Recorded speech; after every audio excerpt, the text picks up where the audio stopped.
حضرت میر عارف رحمۃ اللہ علیہ و حضرت میر اسحاق رحمۃ اللہ علیہ بلتستان اور ترکستان کے درمیان آمد و رفت کے راستے بند ہو جانے کے بعد کشمیر سے علماء کی بلتستان آمد کا سلسلہ شروع ہوا۔ چنانچہ 1015 ہجری میں کشمیر سے دو بھائی حضرت میر عارف رحمۃ اللہ علیہ اور حضرت میر ابو سعید رحمۃ اللہ علیہ، جو کشمیر میں میر شمس الدین عراقی کے اخلاف اور نوربخشیہ کے سرکردہ عالم اور پیشوائے طریقت تھے، یہ دونوں خپلو وارث ہوئے۔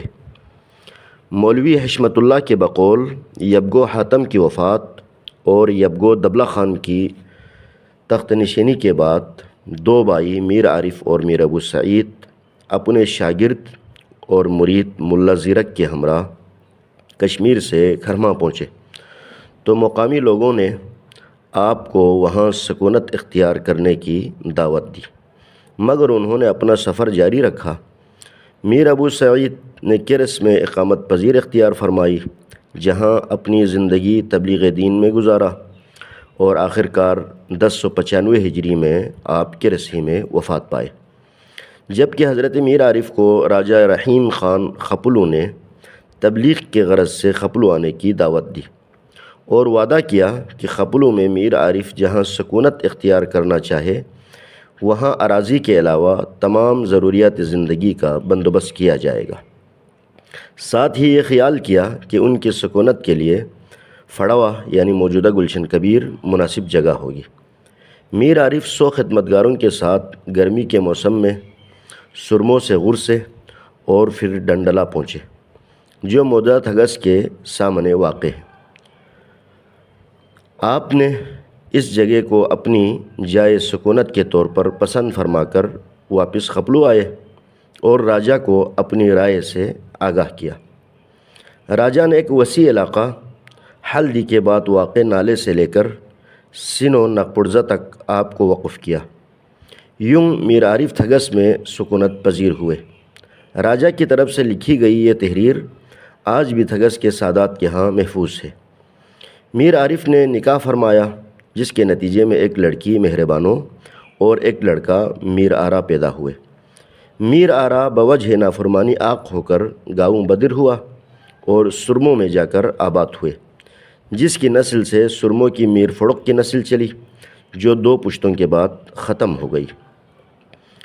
میر عارف اپنی بیٹی مہربانو کو سلسلے ذہب کے پیشوائے طریقت حضرت میر مختار اخیار رحمۃ اللہ علیہ کے منجلے صاحب زادے حضرت میر اسحاق رحمۃ اللہ علیہ کے عقد میں دے دیا۔ یوں گر داماد بن کر حضرت میر اسحاق تھگس تشریف لائے۔ میر عارف کچھ عرصہ بیمار رہنے کے بعد 1061 ہجری میں وفات پا گئے۔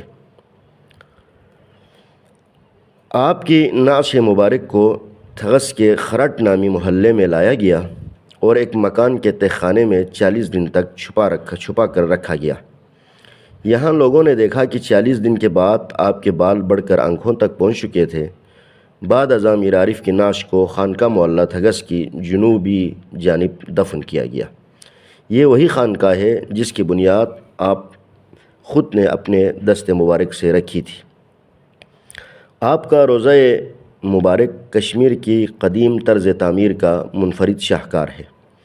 حضرت میر عارف نے جو متبرک اثرات اپنے ساتھ لے کر تشریف لائے، اس میں حضرت عباس علمدار سے منسوب علم بھی ہے، جو اس وقت تھگس تھلدی کے مقام پر اپنی اصلی حالت میں محفوظ ہے اور زائرین اپنی مرادیں پانے کے لیے وہاں تشریف لاتے ہیں۔ آپ کی بیٹی کا رشتہ حضرت میر مختار کے بیٹے حضرت میر اسحاق کے ساتھ ہوا، جن کے نسل سے 3 بیٹے حضرت میر یعقوب، حضرت میر محمد اور حضرت میر نعیم پیدا ہوئے۔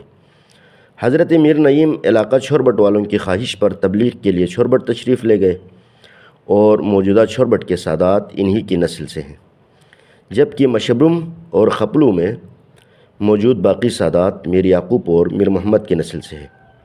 میر اسحاق بھی اپنی آخری عمر تک میر عارف کی پسندیدہ جگہ تھگس میں ہی رہے اور یہاں اللہ کو پیارے ہوئے۔ آپ اور آپ کی زوجہ حضرت مہربانو دونوں کہ قبر اسی ایک ہی احاطے میں موجود ہے۔ تھگس کا جو خانقاہ ہے یہ حضرت میر عارف نے جس کی بنیاد رکھی تھی، بعد ازاں کئی بار اس کی تعمیر و توسیع کا کام ہوا، اور آج حضرت میر عارف رحمۃ اللہ علیہ، حضرت میر اسحاق رحمۃ اللہ علیہ اور خانقاہ معلیٰ تھگس کی جو عمارت ہے وہ انتہائی دیده زیب اور پرکشش عمارتوں میں اور بلتستان کے آثار قدیمہ میں شمار کیا جاتا ہے۔ میں آپ کے خدمت گزار سید بشارت تھگسوی۔